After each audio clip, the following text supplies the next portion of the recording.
တော်ကောင်းအပေါင်းတို့လည်းအခုလိုသာသနာနဲ့တွေ့ကြမှာသာသနာနဲ့တွေ့ကြိုးနှက်အောင်ကြိုးစားကြလို့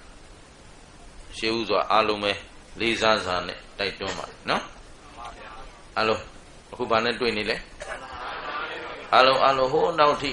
နောက်ကလူတွေကြားလားဟုတ်ပြီဒါဖြင့်ခုဘာနဲ့တွေ့နေကြလဲဟုတ်ပြီသာသနာနဲ့တွေ့ကြိုက်မှာဦးဇင်းကတိုက်တွန်းတာသာသနာနဲ့တွေ့ရကြိုးနှက်အောင်လို့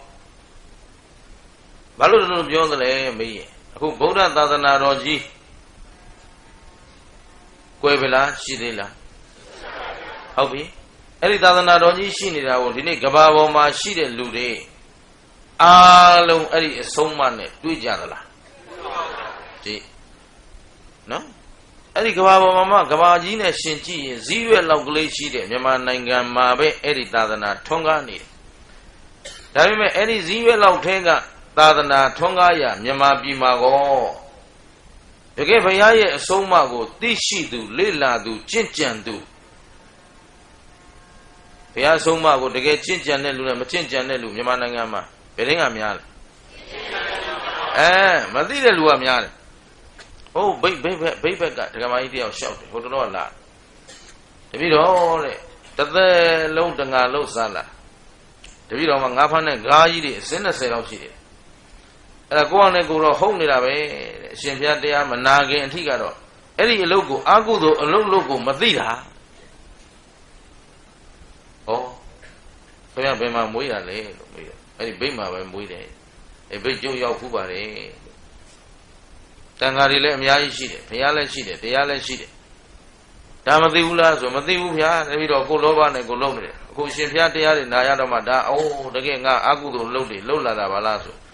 အခုအဲ့ဒီကားတွေအကုန်လုံးရောက်စားပြလိုက်ပြီးရောက်ပြလိုက်ပြီးတပည့်တော်အဲ့ဒီလုပ်ကိုစွန့်ချလာပြီအဲ့ဒီရက်ကိုမနေတော့ဘူးတပည့်တော်ကြောက်လိုက်တာဗျာငါကမသိဘူးခိုင်းကြည့်တာသူများသက်သက်တဲ့လုပ်ကိုအာကုသို့အလုပ်ကိုမသိဘူးဆိုတော့ဒါဗမာပြည်လို့ပြောလို့ဗုဒ္ဓဘာသာလို့ပြောလို့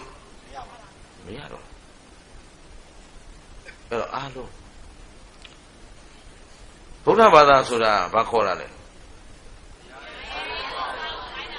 အားလုံးဖြေလိုက်ပါတညီတညွတ်တဲ့ဘုရားဤအဆုံးအမကိုလိုက်နာကျင့်သုံးသူကိုမှဘာခေါ်လဲဗုဒ္ဓဘာသာအဲ့တော့ခင်ဗျားတို့ဗုဒ္ဓဘာသာဖြစ်ပြီလားကိုယ့်အကိုမေးမဖြစ်သေးဘူးဖြေရတာရှက်เสียကြီးဘယ်သူကိုဘယ်သူမေးရမလဲငါတို့ဘုရားအဆုံးအမကိုဘယ်လောက်နားထောင်တယ်လဲဘယ်လောက်လိုက်နာကျင့်သုံးတယ်လဲအဲ့ဒါသိရမယ်သိအောင်လုပ်ရမယ်နောက်တစ်ခုမေးဦးမယ်ဘုရားတို့ဘုရားကြော့ဘူးကြလားတခြားပြောစမ်းပါဘုရားကြော့ဘူးကြလားဘယ်ဘုရားကြော့လဲအိန္ဒိယဘုရားရဲ့တောင်ကွာဘုရားရဲ့တောင်အောက်ကဘုရားရဲ့ရွှေချထားတဲ့ဘုရားရဲ့ရွှေမရှိတဲ့ဘုရားရဲ့ကြောက်တုံးကထုထားတဲ့ဘုရားရဲ့သစ္စာဘုရားရဲ့ပေါ်တော်မူဘုရားရဲ့ရေရဲဘုရားရဲ့ရေဘဝဘုရားရဲ့မြေရဲဘုရားရဲ့မြေဘဝဘုရားရဲ့ဒါပဲခင်ဗျားတို့ဖူးဘူးမှာဘုရားအစ်စ်မဖူးဘူးငါဘုရားကြော့ဓာတ်ပြီလားအဲ့ဒါအရင်မေးဦးအရေးကြီးတယ်နော်ကိုငါဘုရားတကယ်ဘယ်နှခါကြော့ဘူးလဲလို့မေးရမှာအခုဦးဇင်းတို့ကြော့နေတဲ့ဘုရားဘယ်ဘုရားကြော့တာလဲကဲဘုရားဆိုတာဘာလဲစောစောဦးဇင်းပြောသွားတဲ့ထဲမှာပါတယ်လေသစ္စာလေးပါးတရားကိုသူကိုယ်တိုင်သိမြင်ပြီးတော့ခင်ဗျားတို့ကျွတ်တို့ကိုသစ္စာတရားတွေခေါ်ကြားဆုံးမတတ်လို့ပါကောလေဘုရားအဲ့တော့နှစ်ပိုင်းရှိတယ်သစ္စာတရားကိုသူကိုယ်တိုင်ဆရာမပါဘဲနဲ့ထိုးထွင်းသိပြီးဘုရားဖြစ်တာကသူ့အပိုင်းအဲ့ဒီသူသိထားတဲ့သစ္စာတရားတွေကိုငါတို့အတွက်ဟောကြားဆုံးမပေးတာကငါတို့အပိုင်းဟုတ်ပြီနော်ဘုရားသည်ဦးဇင်းတို့သူတော်ကောင်းတို့ပေါ်မှာဘာလို့ကျေးဇူးများတာလဲလို့မေးရင်အဲ့ဒီသစ္စာတရားတွေဆုံးမပေးခဲ့တဲ့အတွက်ဘာဖြစ်လဲကျေးဇူးမှာအဲ့တော့ငါတို့ကဘုရားကြော့တဲ့အခါမှာရွှေစင်းလူငွေစင်းလူရွှေစေတီငွေစေတီပေါ်တော်မူအစရှိတဲ့ဘုရားတွေကိုကြော့ရတာလားအဆုံးမပေးတတ်သောဘုရားကိုကြော့ရတာလားဒါကဦးဇင်းကလွယ်အောင်ဖြစ်မေးလို့လေဘယ်ဘုရားကြော့မှလဲမေးတော့ကခင်ဗျားတို့မဖြေတတ်ဘူး အခုလမ်းကြောင်းပေးလိုက်တော့မှဒါတော့လိုက်တတ်တယ်ဗမာတွေငါဒီနေရာပြင်းတာထူတော့မထူနော်သူတို့ပါတယ်လစ်ကလေးရှိတာနော်ဘယ်လိုဝိုက်လိုက်ရမလဲဘယ်လိုဖြတ်လိုက်ရမလဲဘယ်လိုလှိလိုက်ရမလဲအကုန်ကျွမ်းအဲ့တော့လမ်းလေးကြောင်းပေးလိုက်ရင်တော့ဟုတ်တယ်ရောင်ပဲနင်းလိုက်လာတာဒါပေမဲ့ဘာတတ်တုံးဆိုဘာတတ်အဲ့တော့ဦးဇင်းကလည်းလမ်းကြောင်းပေးမှလိုက်တတ်တဲ့တပည့်မျိုးအလိုမရှိဘူးရှင်းလားကိုယ်တိုင်လေ့လာရမယ်အဲ့တော့ဖယားကငါတို့ကတော့တဲ့ဖယားဘာလဲဆိုတော့ငါတို့အဆုံးမပေးတတ်တဲ့ဖယားရဲ့အဆုံးမဟာခင်ဗျားတို့ကျုပ်တို့အပေါ်မှာတန်ဖိုးရှိမရှိရှိပါဗျာကျေးဇူးများမများဘယ်လိုကျေးဇူးများတော့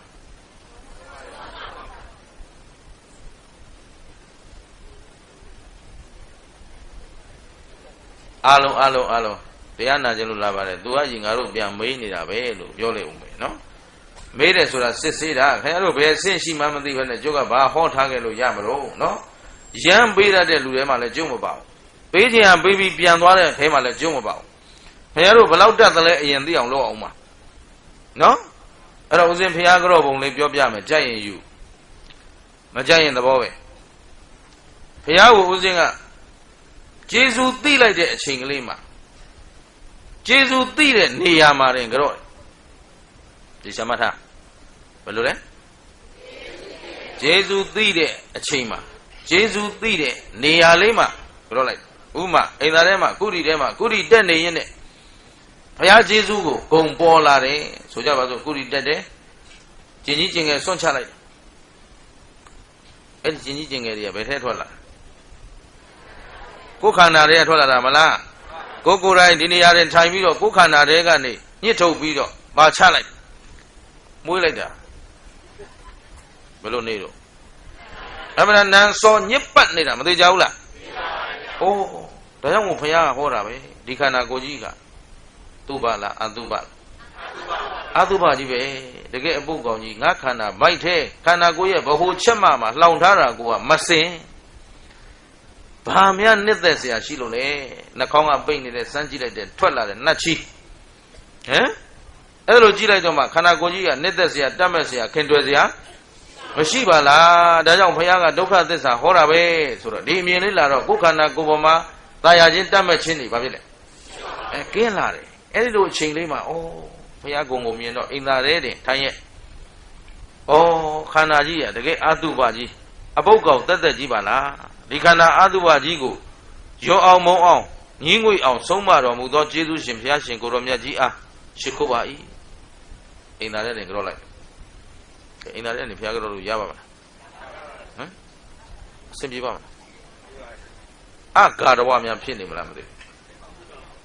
မှတ်ထားနော်အဲ့တော့ဘုရားရှိရောက်မှဘုရားကြတော့တယ်ထင်တာရုပ်တုရှိထိုင်ကြတော့ဘုရားမမြင်မဲကြတော့လို့အလကားပဲရှင်းလိုက်ဦးဇင်းလောဘတွေဖြစ်နေတယ်နော်လောဘတွေဖြစ်နေတယ်ဆိုတော့နေ့လဲလာဟာဘုန်းကြီးမန္တကြီးထိုးထားတာဟာလွန်နေရက်စက်နော်ဒီနေရာဒီဌာနမှာဒီလိုကြီးလောက်ထားတဲ့ဆိုဦးဇင်းအာနိုင်နေလေဟိုဘက်သွားတော့လမ်းလျှောက်ရင်းနဲ့ကြည့်တယ်ဓမ္မပူဇာအလူကံဌာနတဲ့ဆိုโอเคရအောင်တော့မှာပဲ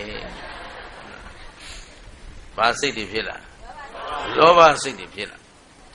လောဘစိတ်တွေဖြစ်လာတော့ဩလောဘတရားများနော်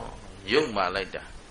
ညံ့ဖြင်းလိုက်တာဒုက္ခဒီမှာရေမျောလို့ကန်းတင်ကြမ်းနေတဲ့ဟာတွေစီရတောင်မင်းရကျင်သေးသလားနော်ကိုယ့်အကိုပြန်ဆုံးမရတာဘုရားကဒါကြောင့်မို့လို့လောဘအပြစ်ကိုပြောတာပဲသူ့မင်္ဂလာအတော်မိုက်တဲ့ကောင်ဆိုပြီးတော့ဘုရားဂုံကျေးဇူးလေးပြန်သတိရတော့ဩဒါကြောင့်လောဘအပြစ်ကိုဟောတော်မူသောမြတ်စွာဘုရားလောဘကိုတုတ်တင်ရှင်းလင်းနိုင်အောင်ဟောတော်မူတတ်သောဘုရားရှင်ကိုရောမြတ်ကြီးအားရှိခိုးပါ၏ကျေးဇူးကိုသတိရတဲ့အချိန်မှာကျေးဇူးဂုံလေးနဲ့ရှင်ပြီးတော့ကြော့လိုက်တော့အဲ့ဒါမှဘုရားကြော့တယ်လို့ခေါ်တယ်ရှင်းလားဟိုရုပ်ထုရှိသွားပြီးဖေဘူးတောင်းထောင်ပြီးတော့တခါတည်းပစိန်ပေါက်ကြော့နော်ကိုဘုရားကြော့တရားကြော့သံဃာကြော့ကိုမကြော့တတ်တဲ့လူကများတယ်တချို့အုတ်ထုံမချုပ်ဘူးကောင်းကောင်းမချုပ်ဘူးလက်ဦးကြီးချီပြီးတော့ဖေအရှိသွားခေါင်းကမကြဘူးလက်ကလေးတင်မလုပ်တာမှမသိဘူးအဲ့ဒါကျေးဇူးကိုသူတို့သိလို့ကြော့တာလားရမ်းလုံနေတာလားရမ်းလို့ကုသိုလ်မရဘာဖြစ်လဲ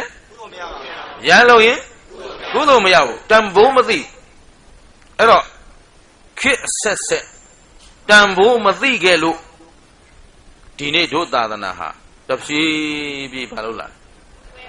ကွယ်တော့မှခုနှာခေါင်းလေးပဲကြံတော့တယ်ရှင်းလား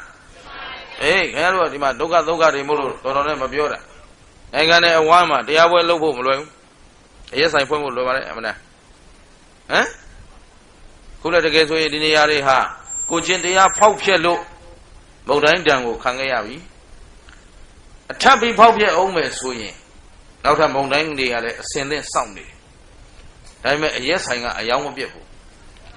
ဒီလောက်ဒုက္ခရောက်နေတာကိုအရက်သမားကအတော့မပြတ်ဘူးသေခြင်းစိုးသေခြင်းလို့တင်းကရှင်းလားအဲ့တော့ငေါ်တို့ရွာတဲ့အရက်သမားမလာရလို့လိုက်ဟမ်ရှင်းသလားအဖြစ်သမားမလာရအရက်သမားအပေါင်းသိမလို့ဘူးကွာချဲသမားအပေါင်းသိမလို့ဘူးကွာချဲတွေပါရောင်းကောင်းလားအခုရက်ပါဘယ်တော့ဒုက္ခရောက်နေတာလဲထိုးတဲ့လူကထိုးတော့မယ်ရောင်းတဲ့လူကရောင်းတော့မယ်ဟမ်အဲ့တော့ဒီလူမျိုးတွေမှာဒုက္ခမရောက်เสียမရှိဘူး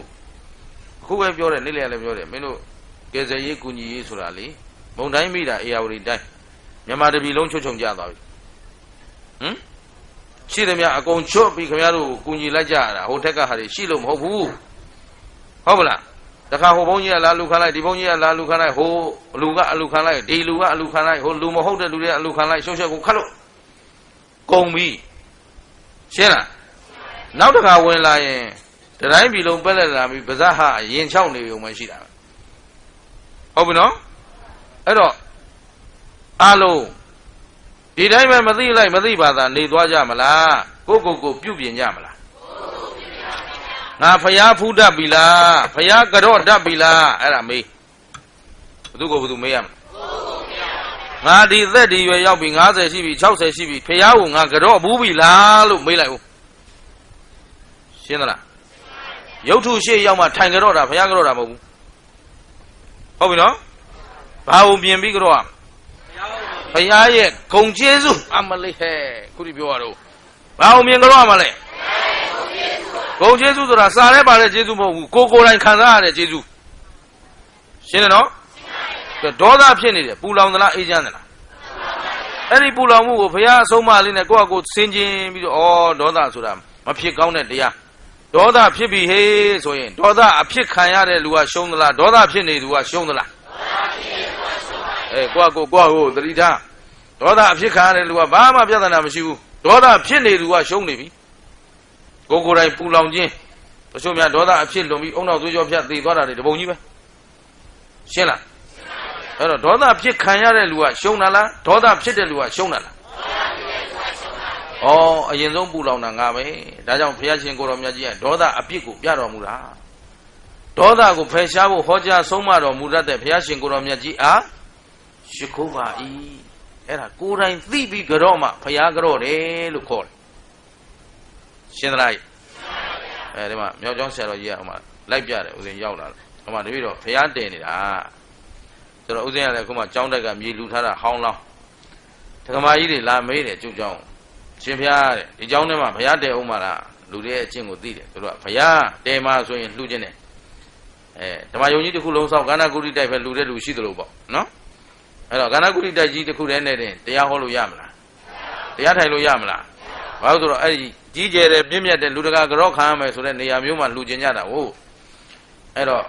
ဘုသူမင်္ဂလာပြန်ပြောလိုက်တယ်ကျုပ်ကျောင်းထဲမှာဘုရားတည်ဖို့အစီအစဉ်မရှိဘူး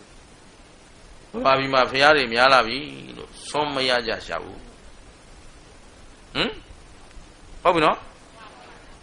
ကျုပ်ကနေတိုင်းဘုရားလိုက်တည်နေတာအခုအထက်ဗမာပြည်မှာဘုရားတည်ပြီးတော့ကစုံဆိုင်ဆင်းပြေးလာတယ်အခုအောက်ဗမာပြည်ဒီအောက်ဆိုဟိုဘက်ပင်လယ်ထဲရောက်တော့မယ်နော်ဒီမှာကျုပ်အခုဘာလုပ်နေတယ်ထင်ဘုရားတည်နေတာခုတရားလာနာတဲ့ပရိသတ်တွေရဲ့ဝမ်းထဲကိုဘုရားရောက်အောင်တည်ပေးနေတာအပြင်ကဘုရားတဲ့ယင်ထဲကဘုရားဘယ်ဟာရေးကြည့်တော့အာဖဂန်နစ္စတန်မှာရှိတာကလားတွေကြီးပဲဘာသာကြားကြီးပဲဒါပေမဲ့ဗုဒ္ဓရုပ်ပွားတော်ကြီးတွေတော့ဟိမ့်လို့ဂရိနိုင်ငံအထိရှိတယ်ဂရိဟိုးယူရိုပဘက်ရောက်တဲ့အထိကိုရှိတယ်ဒေဒီကြီးတွေစင်တူကြီးတွေကြီးနေတာဟိမ့်နေတာ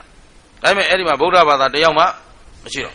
အဲ့တော့အဲ့ဒီရုပ်ထုဟာရုပ်ထုပဲဖြစ်တယ်ဘုရားမဟုတ်တော့ ရှင်းလားအဲ့တော့ခုခင်ဗျားတို့တင်ရမှာကဘုရားကဘယ်ထဲတင်ရမလဲယင်ထဲမှာဘုရားရဲ့ကျေးဇူးကုန်အမြဲကိန်းနေအောင်ဘုရားကိုတကယ်ယုံကြည်တယ်မြတ်နိုးတယ်ဆိုရင်အဲ့ဒီနိုင်ငံအဲ့ဒီလူမျိုးမှာအယက်သမားမရှိအောင်ဖဲသမားမရှိအောင်ဟမ်ရှင်းတယ်နော်လူတကာကသူတို့စားစရာမရှိလို့စားကြပါစေဝတ်စရာမရှိလို့ဝတ်ကြပါစေခက်ခက်ပင်ပန်းနဲ့ကသူတို့လည်းချိုးချိုးတဲ့တွေကနေထောက်ပံ့လူတန်းလိုက်တယ်ဒီရောက်တော့ဆန်နဲ့အရက်နဲ့လဲတောက်တယ်ဟိုကလူတဲ့လူတွေကစေတနာပြက်ကုန်ပြီခင်ဗျားတို့ရှင်းသလားအဲ့ဒါပဲလို့လုပ်ကြမလို့ဆိုခွာသူကြိုက်လို့တောက်တာသာလားမင်းစေတနာမပြက်စီနဲ့ဟိုဘက်တော့ကုသိုလ်ဖြစ်အောင်လို့ပြောရတာပေါ့ဒီမှာကျတော့ဒီလိုလုပ်တယ်ဆိုရင်ဒါဗုဒ္ဓဘာသာတွေလားလူရိုင်းတွေလုပ်တဲ့အလုပ်လားဘုရားတော့ကြောက်ခစ်ပြန်ရောက်နေကြောက်ခစ်ဆိုတာယဉ်ကျေးမှုကိုမရှိတဲ့ခစ်အကောင်မှလည်းမသိဘူးအမှားမှလည်းမသိဘူးအကြောင်းမှလည်းမသိဘူးရှင်းသလားအဲ့တော့အားလုံးနော်ကိုတန်ဖိုးရှိအောင်ကြိုးစားပါဖရာရဲ့ဂုဏ်ကျေးဇူးကိုမြင်အောင်ကြိုးစားပါအဲ့တော့ဗုဒ္ဓံတရဏံကိစ္ဆာမိဆိုရင်ဗုဒ္ဓရဲ့ဘာကိုမြင်ပြီးကြတော့ကျေးဇူးဂုဏ်ကျေးဇူးမိမိပေါ်မှာတင်ရှိတဲ့ကျေးဇူးမိမိအတွက်များတဲ့ကျေးဇူးကိုတရိယာပြီးကြတော့ရမှာအရဟံသမ္မာသမ္ဗုဒ္ဓရွတ်နေုံနဲ့မပြီးဘူးရှင်းလားအရဟံဆိုတာဘာလဲအရဟံဆိုတာလူနာဥခိုက်ပူဇော်အထူးကိုခံတော်မူတိုက်သောမြတ်စွာဘုရားတို့ဘုရားကလူကောနတ်ကောမြမာကောဥခိုက်ပြီးတော့ရှ िख ိုးကြတော့ပူဇော်ခြင်းကိုခံရတယ်ဘာလို့ခံရအေးသူ့မှာ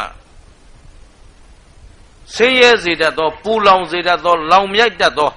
မိမိသူတစ်ပါးနှစ်ဦးသားဆင်းရဲကိုဆောင်တတ်တဲ့ကိလေသာရှိအောင်အဲ့တော့ကိလေသာအညစ်အကြေးကင်းစင်ပြီးတော့အမားမရှိတဲ့အမားမလုတ်တတ်တဲ့ပုဂ္ဂိုလ်ကြီးမို့လို့လူကောနတ်ကောမြမာကောကဘာလဲပူဇော်လိုက်တယ်စိတ်ကြွယ်ရာမှာတောင်မကောင်းမှုကိုမလုတ်ဘူးတဲ့ဆိုတော့ငါတို့ကဘုရားတပည့်တွေနဲ့ဘုရားကိုအရဟံဂုဏ်တော်နဲ့ကြောက်တော့မယ်ဆိုရင်ဘုရားတပည့်သားပြီးပြီဒီနေရာတော့ဘယ်သူမှမမြင်တော့ပါဘူးဆိုတော့ပြီးတော့လည်းမကောင်းမှုကိုမလုပ်ဘူးရှင်းလားလူရှိသူရှိမှလည်းမကောင်းမှုကိုမလုပ်ဘူးငါတို့ကရှေ့တင်လည်းဒီလိုပဲ၊ကိုယ်ရလည်းဒီလိုပဲဘယ်သူမှဂရုစိုက်တယ်မဟုတ်ဘူးဆိုတဲ့လူရန်ကားတွေကရှိသေးတာကိုရှင်းသလားမကောင်းမှုဆိုတာရှေ့တင်လည်းမလုပ်အပ်ဘူးကိုယ်ရလည်းမလုပ်အပ်ဘူးအဲ့ဒီဂုံကိုမြင်ပြီးတော့ငါတို့ကဘုရားတပည့်သားတွေမဟုတ်တာမလုပ်ဘူးမမှန်တာမပြောဘူးရှင်းတယ်နော်ဘုရားဟာလူနာဥခိုက်ပူဇော်တိုက်တယ်လို့ငါတို့ကလည်းလူနာဥခိုက်ပူဇော်တိုက်တဲ့ဘုရားရဲ့တပည့်ပြီးပြီလူတကာလေးစားခံရတဲ့ပုဂ္ဂိုလ်ဖြစ်အောင်ကြိုးစားမယ်ဆိုပြီးတော့ကြောအဲ့ဒါမှအရဟံဂုံတော်ကိုကြောတာမြည်တယ်မှန်ပြီလားကြားကြလား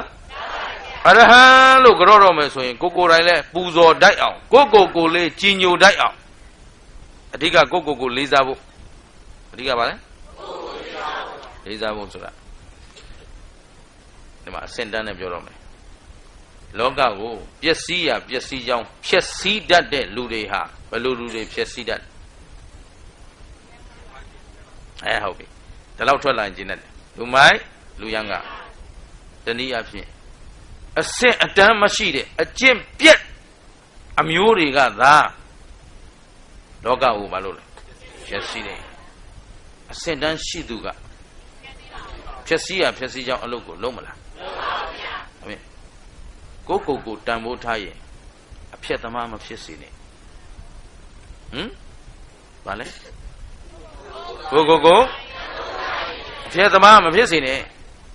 အကျင့်ပြက်လာပြီဆိုရင်မင်းဟာတန်ဖိုးမရှိတဲ့လူပဲအစင်တန်းမရှိတဲ့လူပဲပျက်စီးရပျက်စီးကြောင်းကကြံစီပြီဆိုရင်တော့ခင်ဗျားတို့ကအစင်တန်းမရှိတဲ့လူယုံမှဖြစ်လိမ့်မယ်ဘာဖြစ်လိမ့်မယ်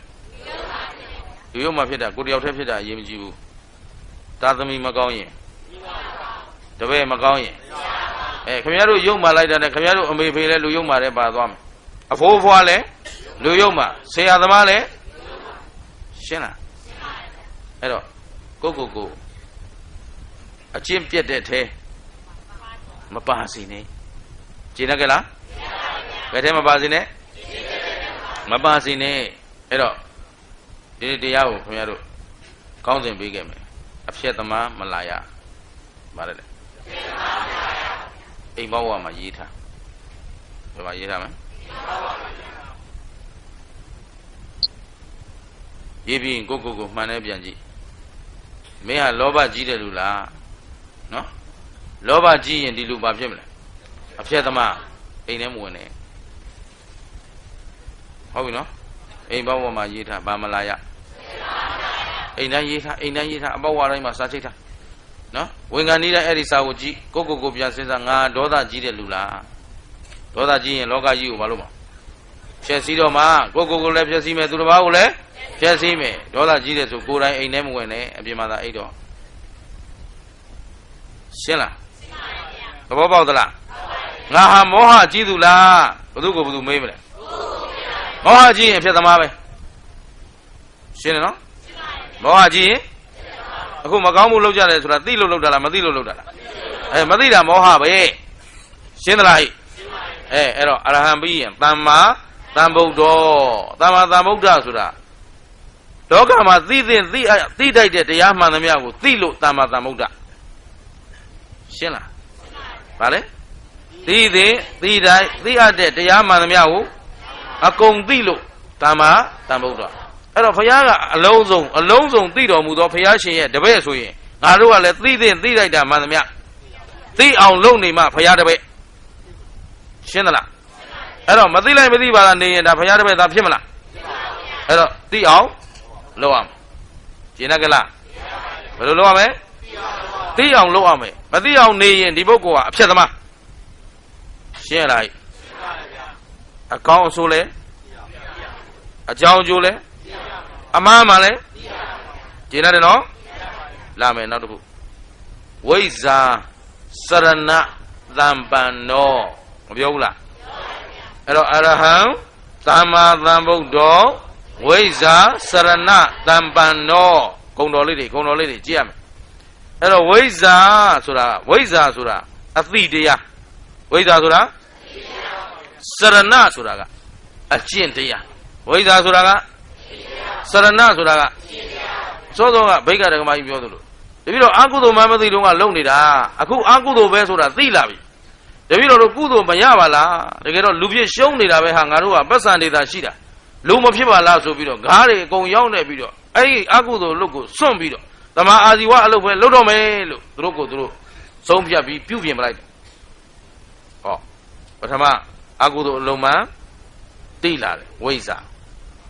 ဒါအကုသိုလ်အလုပ်ပဲလို့သိတော့မလုပ်လိုက်တော့စွန့်လွတ်လိုက်စရဏရှင်းလားအဲ့ဒါမှသူဘုရားကြောတတ်သွားတယ်ဝိဇ္ဇာစရဏ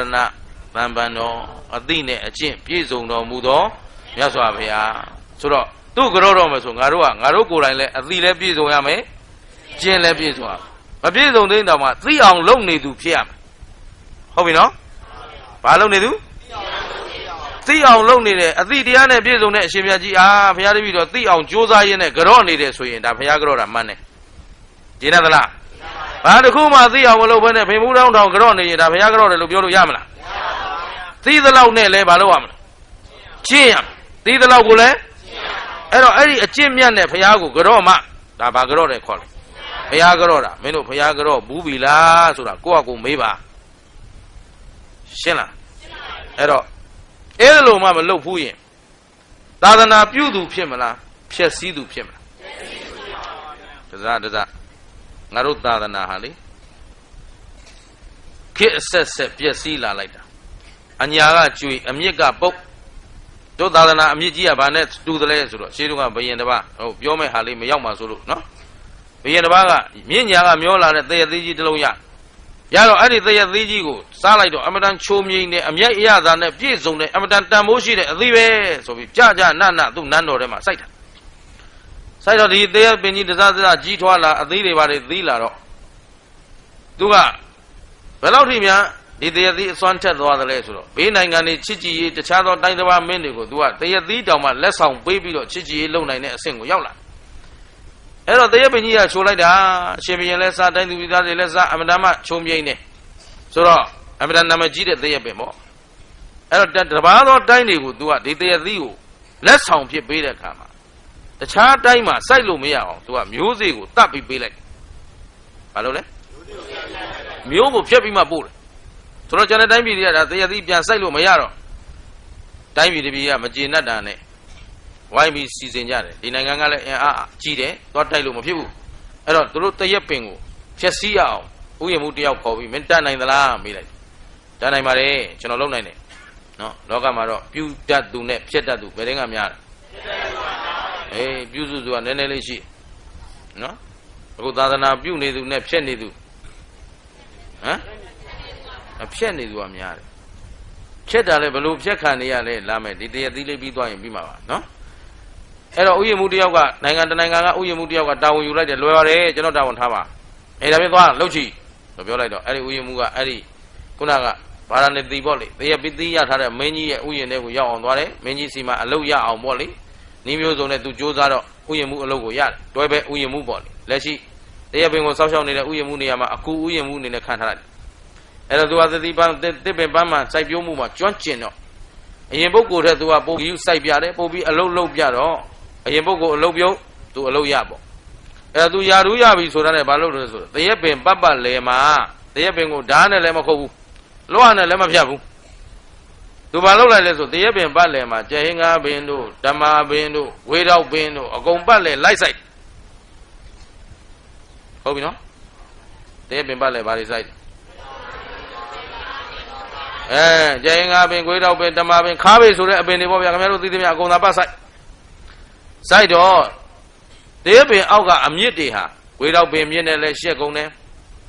ဓမ္မာပင်မြစ်နဲ့လည်းရှက်ကုန်တယ်ကျဲဟင်းကားမြစ်တွေနဲ့လည်းရှက်ကုန်တယ်အဲ့တော့တရက်ပင်အမြစ်တွေအကုန်လုံးကိုခါရတဲ့အမြစ်တွေအကုန်လုံးရှက်ကုန်တယ်ရောကုန်တယ်ရောကုန်တော့တရက်ပင်ကြီးဘာဖြစ်လားအမတန်ချိုးတဲ့တရက်သည်ခါသွားအပြင်ကကြည့်ရင်ဒီတရက်ပင်ဘာလုပ်ဘာမှမလုပ်ဘူးသူ့ကိုရံပြုတ်သလားမပြုတ်ဘူးအခုဘယ်မှာသွားပြီးရှောနေတော့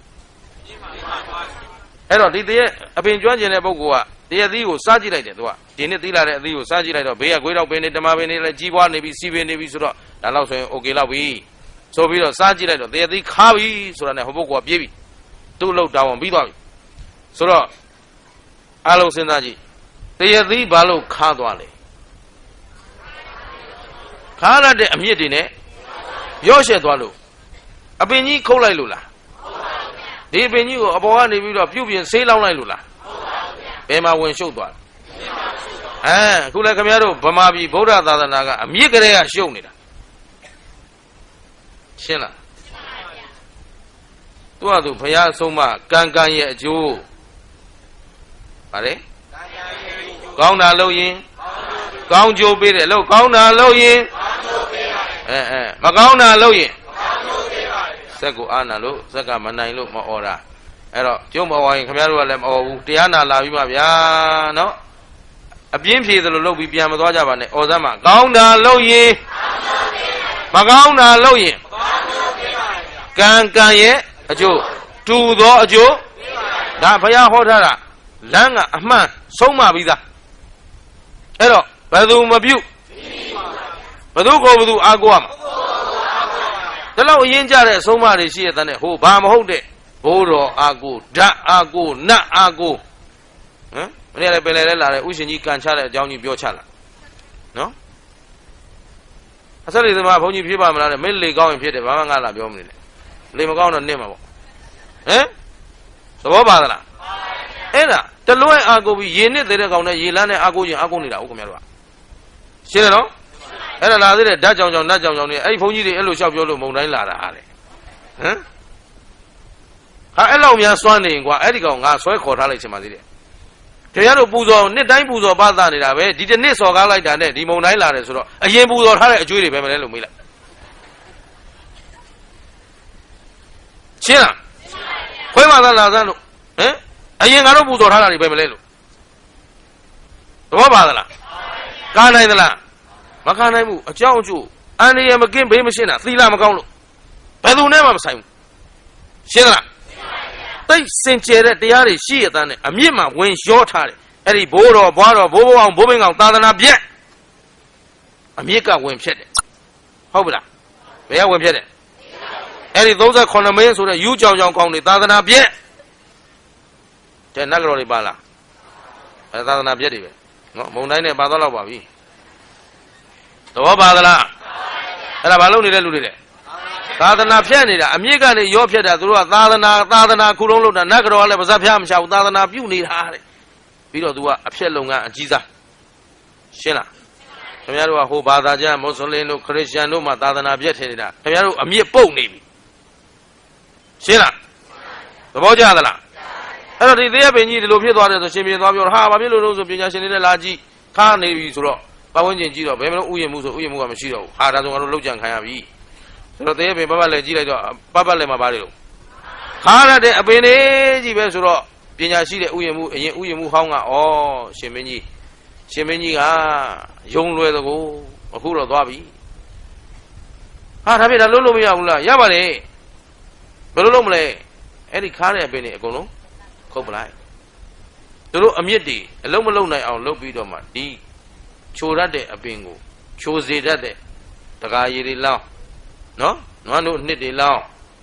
ပြုတ်ပြင်လိုက်တော့ဘာဖြစ်သွားပြန်ချိုသွားတယ်ခုလည်းခင်ဗျားတို့ခါတာမှတူးနေပြီဟမ်ဒီတိုင်းမပြစ်ထားမလားပြင်မလား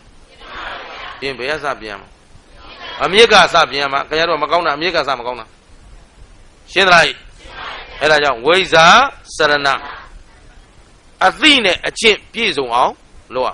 ပထမဝိဇ္ဇာအကောင်းဆိုးကိုလည်းသိအောင်ကြိုးစားရမယ်အကြောင်းကျိုးကိုလည်းသိအောင်ကြိုးစားရမယ်အမှားအမှန်ကိုလည်းသိအောင်ကြိုးစားမသိလိုက်မသိပါလားနေရမှာလားသိအောင်လုပ်ရမှာလားဒါဖြင့်ဒီလိုမုံတိုင်းနဲ့သဘာဝဘေးဒဏ်အန္တရာယ်တွေကြားရောက်လာတာသည်အန္တရာယ်မကင်းဘေးမရှင်းတာဘာကြောင့်လဲသီလအကြောင်းမကောင်းလို့ရှင်းလားဘာမကောင်းတာ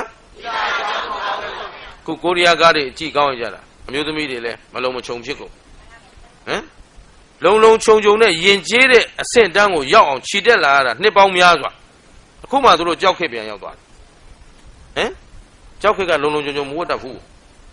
ရှင်းလားအဲ့ဒါနောက်ဆိုရင်မေးတာနောက်ဆိုပြောမလုံးမချုံဝတ်လာတဲ့အမျိုးသမီးတွေတွေ့ရင်ဩဒါကြောက်ခက်လူသားတွေနော်သူတို့ပဲပြန်ရောက်သွားတော့ကြောက်ခက်ပြန်ရောက်သွားလူရိုင်းနေရိုင်းလို့ဘောလူရှိသူရှိမရှက်မကြောက်အကုန်ပေါ်ပြထားတာရှင်းလား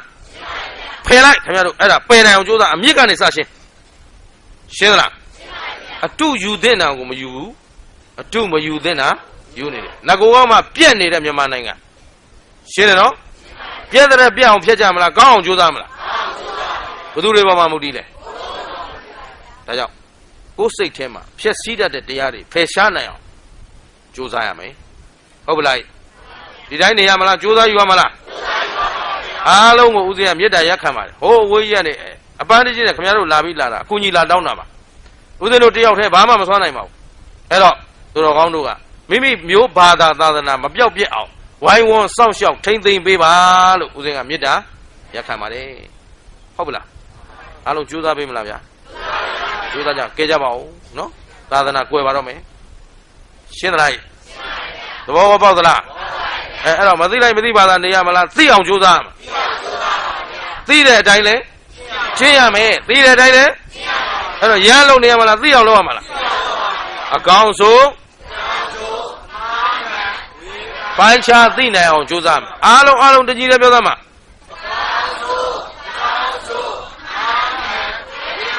ပိုင်းခြားသိနိုင်အောင်ကြိုးစားရှင်းသလားအဲ့တော့အဖြစ်သမားဆိုတာကမျိုးရိုးစင်ဆိုင်အကျင့်ပြက်နေတဲ့ပုဂ္ဂိုလ်တွေဟာအဖြစ်လုပ်ငန်းတွေကိုလုပ်တတ်တယ်အဲ့တော့သူတော်ကောင်းတို့ကမိဘတွေကအဖြစ်သမားတွေလားလူလိမ္မာတွေလား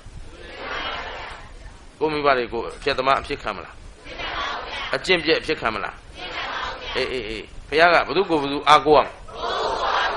လောကကြီးကောင်းပါစေလို့ဆုတောင်းနေရမှာလားကောင်းအောင်ကြိုးစားရမှာကြည်ဘုရားရှင်ကိုရောမြတ်ကြီးလက်ထက်ကဖြစ်ခဲ့တဲ့အဖြစ်အပျက်လေးတခုပြောပြမယ်တာဝတိပိဇေတဝန်ကျောင်းထဲမှာဖြစ်ခဲ့တာတန်ဃာအများသတင်းသုံးပြီးတော့ဇေတဝန်ကျောင်းထဲမှာဆိုတာတန်ဃာ3သိန်းကျော်ရှိတယ်တာမဏေနဲ့ယဟန်3သိန်းကျော်နေတဲ့ကျောင်းအဲဒီကျောင်းထဲမှာတန်ဃာအများသုံးတဲ့ရေတွင်းကကျောင်းအလဲကောင်မှာရှိတယ်အဲ့တော့တန့်စင်တဲ့ရေတွင်းလေးအကုန်လုံးကလည်းယဟန်တန်ဃာတွေကစနစ်တကျသုံးဘုရားရှင်ကိုရောမြတ်ကြီးကိုယ်တိုင်ရှိနေတော့စီးနဲ့စနစ်နဲ့ဝိနည်းနဲ့စီကန်းနဲ့ဆိုတော့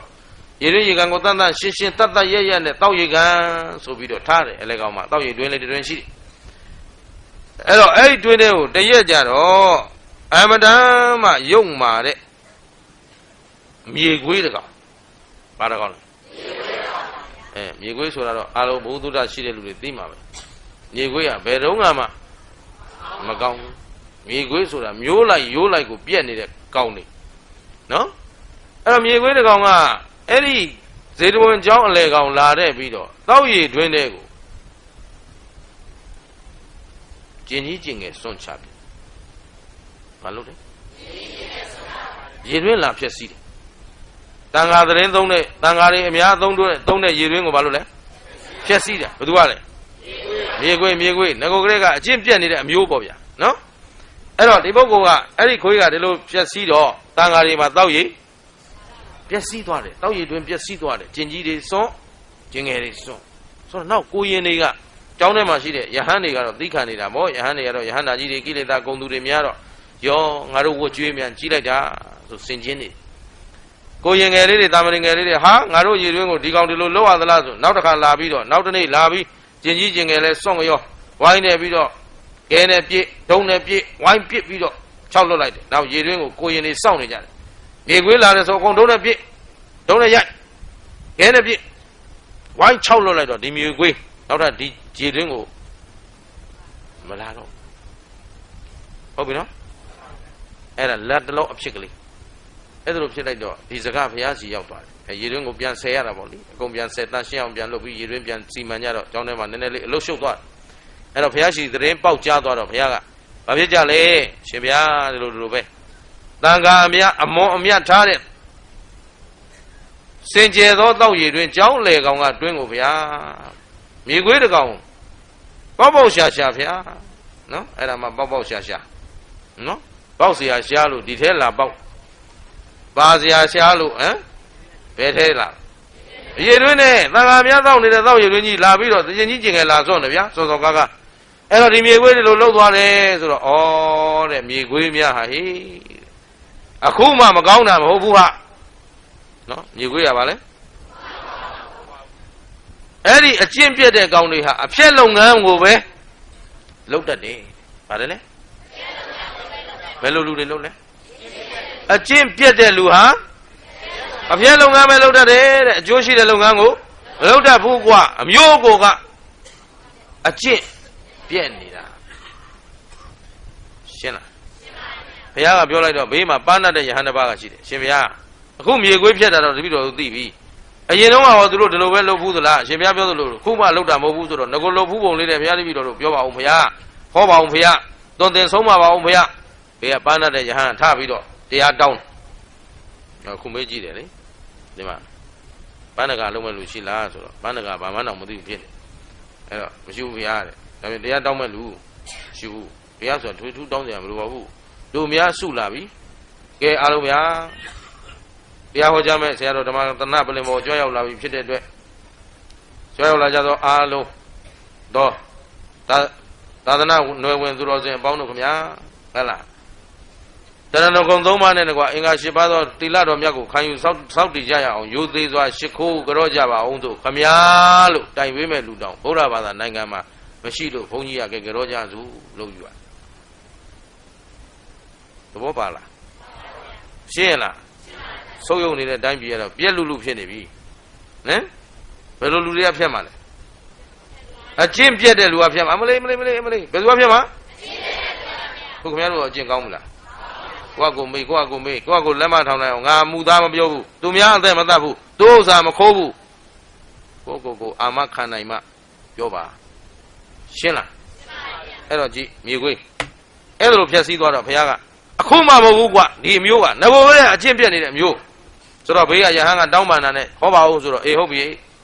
တခုသောဘဝကဗာရာဏသီပြည်မှာဗြဟ္မဏမင်းကြီးအုပ်ချုပ်နေတော့ဘုရားအလောင်းတော်ဟာမင်းမျိုးမင်းတွေထဲမှာမွေးဖွားလာတယ်မွေးဖွားလာပြီးတော့အရွယ်ရောက်လာပြီဆိုတာနဲ့အထာသတဆက်ရှိရအကုန်ပြည့်စုံသွားတဲ့အခါမိဘတွေကိုခွင့်ပန်းပြီးတော့တောထွက်တရားအားထုတ်ဘာလို့လဲတောထွက်ပြီးတရားအားထုတ်တယ်ရသိလုပ်ပြီးနေတယ်အဲ့တော့အဲ့ဒီတထေးသားရှင်မင်းသားပေါ့လေရှင်မင်းမျိုးနွယ်တဲ့ကသားဘုရားလောင်းတော့တောထွက်တယ်လို့ကြားတော့ဘေးကနောက်ပါလိုက်ပါကျင့်ကြံကြမယ်ရသေးတွေအများကြီးနောက်ကလိုက်သွားကြတယ်အဲ့တော့ရသေးပေါင်း1000လောက်ပေါ့လေ နောက်ကနေလိုက်သွားတော့ဘုရားလောင်းနဲ့အတူတူကြင့်ကြံနေတဲ့ယသိတွေတော်ထဲမှာအတူတကွသတင်းသုံးနေတော့အခုလိုပဲယသိအများရဲ့เจ้าနေရဲ့အလဲကောင်မှာတောက်ရည်တွင်တွင်တူးထားတယ်။ဘာတူးထားလဲ။တောက်ရည်တွင်တွင်တူးထားတော့စောစောကလိုပဲဒီရည်တွင်ကိုလာဖြတ်တော့မယ်။ဘယ်သူကဖြတ်မလဲ။ဘယ်သူကဖြတ်မလဲ။မြေခွေးစားပြောနေတာကိုအဲ့တော့ဒီအဖြတ်လုပ်ငန်းကိုလုပ်တဲ့လူကအကျင့်ပြတ်နေတဲ့လူပဲလုပ်တတ်တယ်။အဲ့ဒီအမျိုးကပဲလုပ်တာပဲ။ရှင်းသလား။ခင်ဗျားတို့လည်းသာသနာကိုပြုကြမှာလားဖြတ်ကြမှာလား။ဒီလူမျိုးကိုပြုစုကြမှာလားဖြတ်စည်းကြမှာလား။ကိုကဆုံးပြကိုဘယ်အဆင့်တန်းလဲဆိုတာဘယ်သူကိုယ်တိုင်သိရမှာလဲအေးအဲ့တော့ငါသာသနာပြုသူလားဖြတ်သူလားကျမ်းမာရေးမကောင်းဘူးဘေးရင်သွားမေးဦးမယ်ဆိုကြပါစို့ကဲဖခင်ဘေးရင်ဆရာနဲ့ကျွမ်းသလားဘေးရင်ဆရာနဲ့ဖခင်ဘယ်သူကကျွမ်းတယ်ဘာလဲအရာကလို့မကျွမ်းဘူးလေဟုတ်ပါပဲဒါဥစဉ်သိပြီသားဖခင်ဘေးရင်ဆရာနဲ့ကျွမ်းသလားအမှန်ဒီလိုလေးမေးလိုက်ရင်ရတယ်ဘေးရင်ဆရာနဲ့ဖခင်ဘယ်သူကစွမ်းတယ်အဲ့လိုကြရင်ခင်ဗျားတို့ဖြေတတ်တယ်ကဲဘေးရင်ဆရာများဖခင်တဲ့စွမ်းသလားဒီလိုဆိုရင်သူတို့ဖြေတတ်တယ်နော်တမျိုးပြန်မေးလိုက်တော့မဖြေတတ်တော့အဲ့တော့နေမကောင်းလို့ဘေးရင်သွားမေးအောင်မယ်ဆိုရင်အိမ်မှာဖခင်တရားသံဃာကိုးကွယ်ထားပါရဲ့သားနဲ့ဘေးရင်သွားမေးရအောင်မယ်ဆိုရင်ဖခင်တရားသံဃာတဲ့ဒီဘေးရင်ဆရာကစွမ်းနေတယ်လို့ရှင်းသလားခင်ဗျားတို့ရဲ့ကျမ်းမာရေးလူမှုရေးစီးပွားရေးကိုဖခင်ကပဲမတတ်နိုင်တယ်လို့မစွမ်းဆောင်နိုင်တယ်လို့ရှိဘူးလားအဲ့ဒီအိဗယ်မသက်ရောက်ဘူးလားဒါပြင်အဲ့ဒီပုဂ္ဂိုလ်ကသာသနာပြုလားသာသနာဖျက်လားအကျင့်ကောင်းတာလားအကျင့်ပြည့်နေလားကျမ်းမာရေးမကောင်းတာမိမိရဲ့ကံစိတ်ဥဒုအာဟာရဒီလေးပါးကြည့်ပြီးဖြေရမှာကံမကောင်းလို့ဆိုရင်မတတ်နိုင်အဲ့တော့ကံမကောင်းရင်မလုပ်မလဲကံကောင်းအောင်စိတ်ကောင်းစေတနာကောင်းထားကိုဒါနသီလနဲ့အသက်ဆက်နိုင်အောင်ကြိုးစားဒါကံမကောင်းရင်ပြင်ရမယ်အဲ့ဒါရေရာပဲရှင်းသလားစိတ်မကောင်းရင်ဘာကိုကုရမလဲ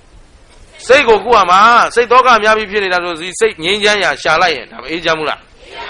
ဥရုဖောက်နေတာဆိုဥရုသဘာဝမျှအောင်နေရမယ်အေးလို့ရင်နှွေးထွေးဖြစ်အောင်ပူလို့ရင်အေးချမ်းဖြစ်အောင်ပြုပြင်ပြီးနေလို့မရဘူးလားအဲ့ခင်ဗျားတို့လက်ထဲကရက်တောင်လေးတွေအဲ့ဒါပဲဒါပြုပြင်နေတာဘာလုပ်နေတာလဲရှင်းသလားအဲ့တော့ကံ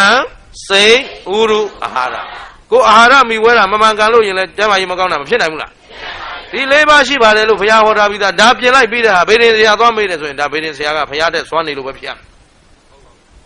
ရှင်းလားကျမ်းမာရေးမကောင်းလို့စီးပွားရေးအခြေအနေမကောင်းလို့ဘိုးတော်သွားမေးမယ်နတ်ကတော်သွားမေးမယ်ဆိုရင်ဩဘုရားတရားသံဃာတဲ့နတ်ကတော်ကစွမ်းပုံရတယ်ရှင်းသလားသာသနာပြုနေလားသာသနာဖျက်နေလားဘာလို့ဖျက်တာလဲအကျင့်ပြက်နေလို့ဘာဖြစ်လဲအကျင့်ပြက်နတ်ကတော်များအကျင့်ပြက်ဘိုးတော်များ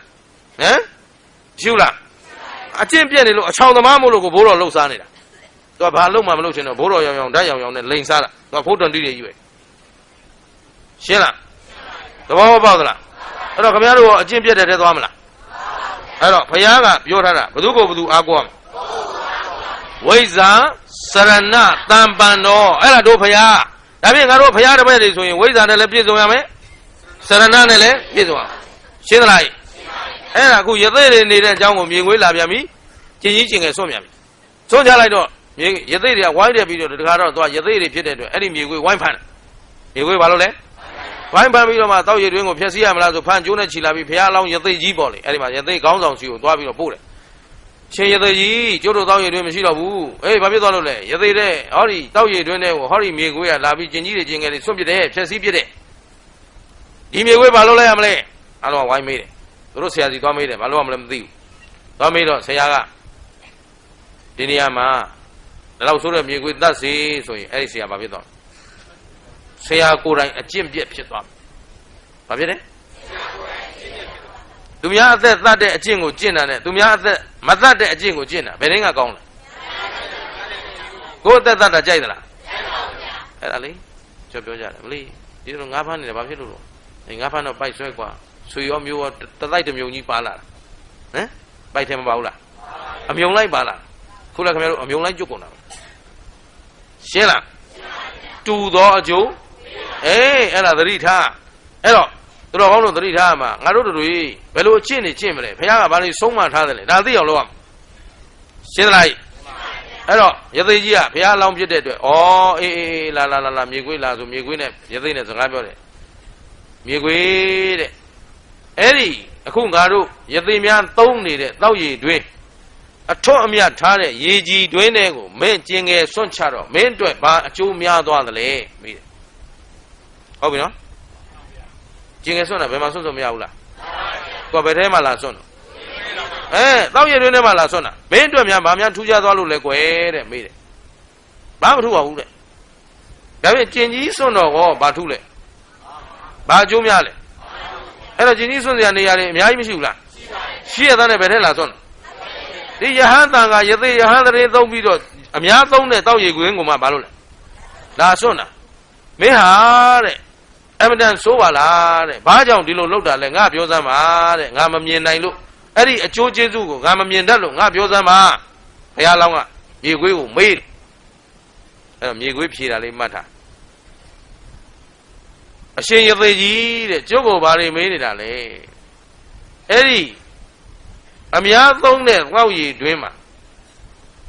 ကျင်ကြီးကျင်ငယ်စွန့်တဲ့အလုပ်ကကျွန်ုပ်ရဲ့အဖိုးကလည်းဒီအလုပ်လုပ်တာပဲတဲ့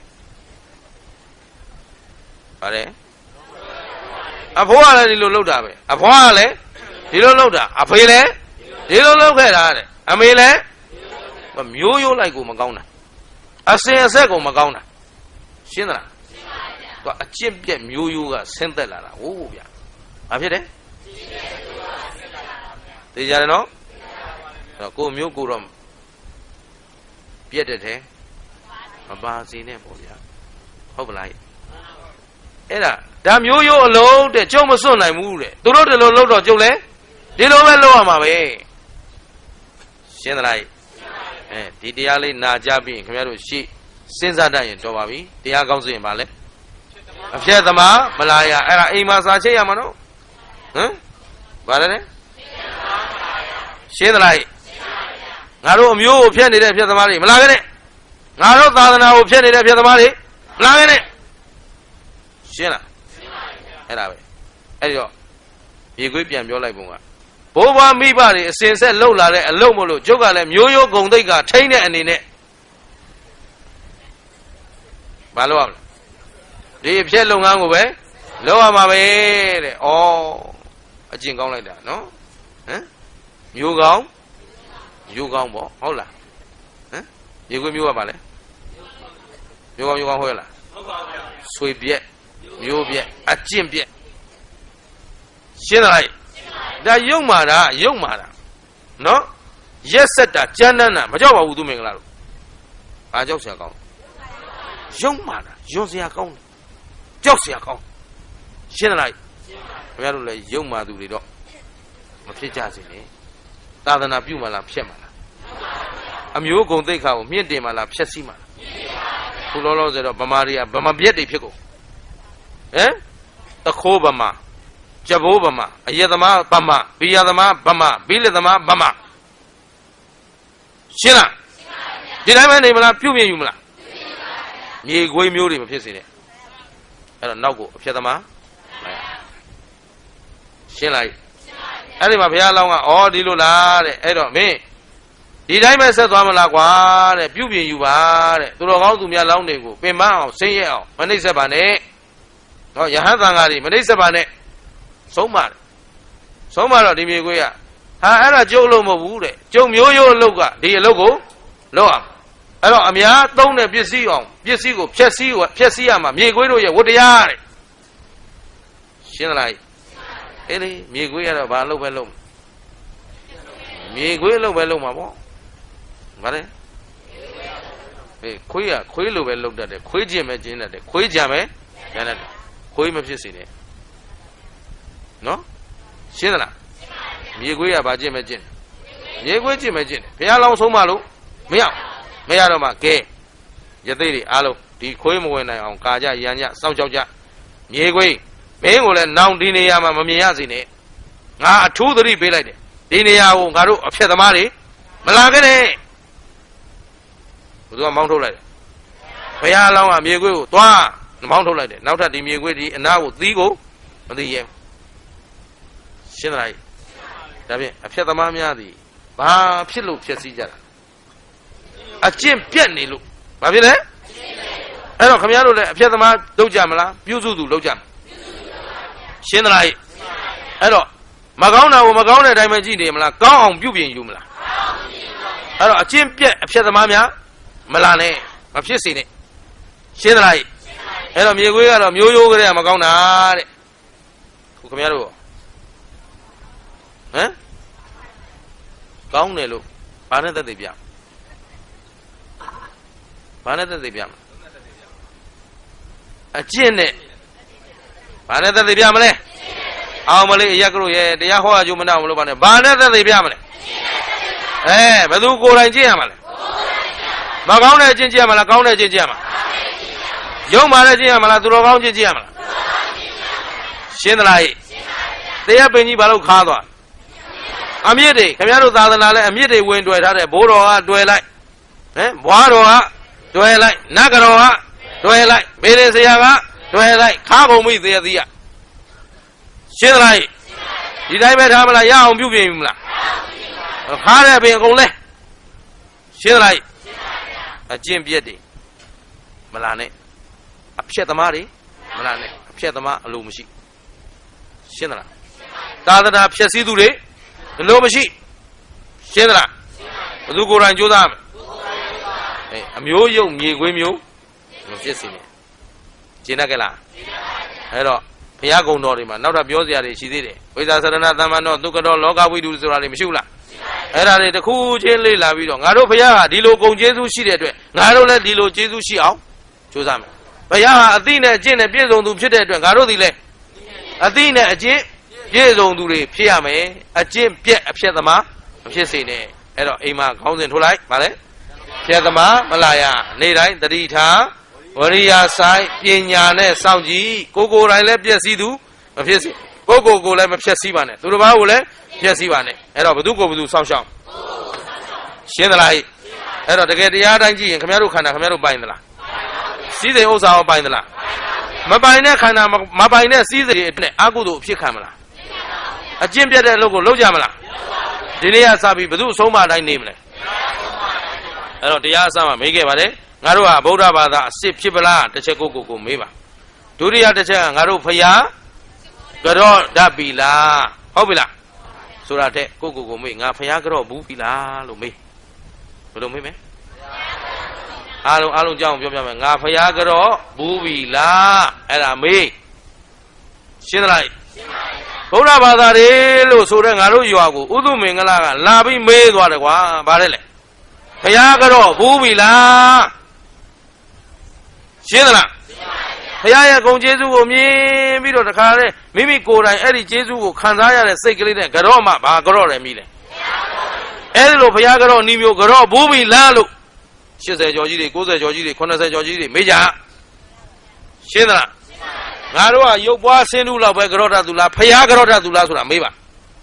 ရှင်းသလားအဲ့ဒီနှစ်ချက်ရဲ့အခုနောက်ဆုံးတစ်ချက်ပြောလိုက်တယ်နောက်ဆုံးတစ်ချက်မလာခင်အမြင့်တွေခါကုန်တာဘာကြောင့်လဲ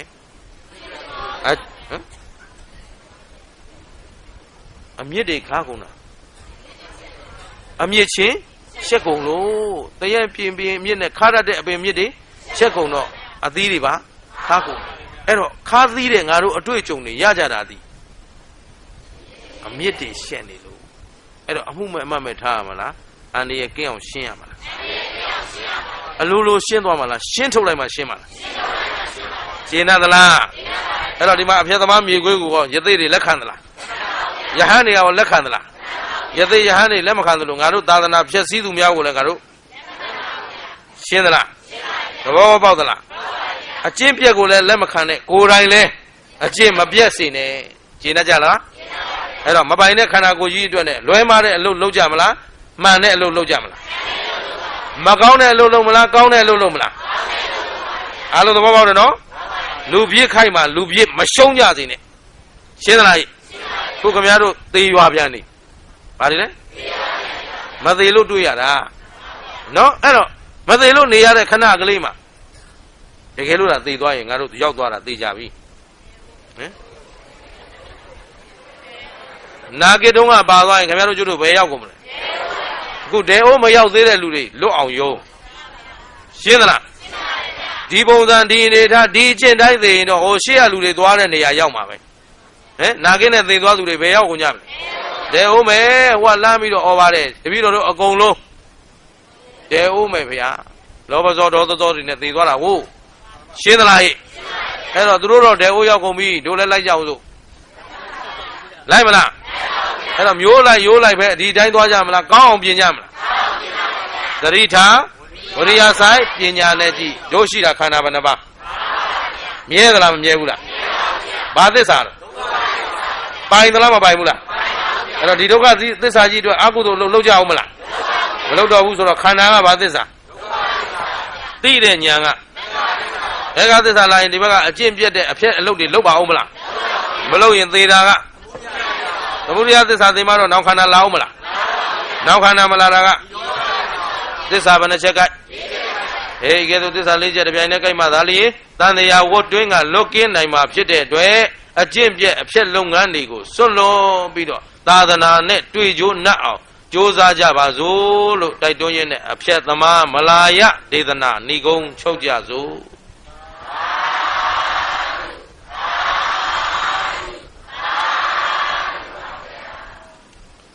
ကဲအားလုံးသတ္တဝါတွေမေတ္တာပို့အောင်မေတ္တာပို့လေးရကြလားကဲအားလုံးမိမိတို့ပြုခဲ့တဲ့ဒါနသီလဘာဝနာကုသိုလ်အားလုံးကိုအာယုံပြုပြီးတော့33ပုံကျင့်လဲကုန်သော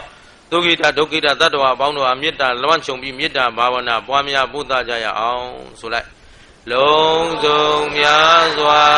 သတ္တဝါချမ်းသာကိုယ်စိတ်မြဲပါစေဥပါယံဘေးကင်းစင်ဝေးငြိမ်းအေးကြပါစေလုံးစုံများစွာသတ္တဝါချမ်းသာကိုယ်စိတ်မြဲပါစေဥပါယံဘေးကင်းစင်ဝေးငြိမ်းအေးကြပါစေလုံးစုံများစွာသတ္တဝါချမ်းသာကိုယ်စိတ်မြဲပါစေဥပါယံဘေးကင်းစင်ဝေးငြိမ်းအေးကြပါစေလက်ပါလိုခြင်းအချင်းချင်းကင်းရှင်းကြပါစေအထင်သေးခြင်းအချင်းချင်းကင်းရှင်းကြပါစေဆင်းရဲလိုခြင်းအချင်းချင်းကင်းရှင်းကြပါစေလက်ပါလိုခြင်းအချင်းချင်းကင်းရှင်းကြပါစေအထင်သေးခြင်းအချင်းချင်းကင်းရှင်းကြပါစေဆင်းရဲလိုခြင်းအချင်းချင်းကင်းရှင်းကြပါစေလက်ပါလိုခြင်းအချင်းချင်းကင်းရှင်းကြပါစေအထင်သေးခြင်းအချင်းချင်းကင်းရှင်းကြပါစေဆင်းရဲလိုခြင်းအချင်းချင်းကင်းရှင်းကြပါစေသတ္တဝါခသိတရားကိအေးငြိမ်းကြပါစေသတ္တဝါခသိတရားကိအေးငြိမ်းကြပါစေသတ္တဝါခသိတရားကိအေးငြိမ်းကြပါစေသာဓုသာဓုသာ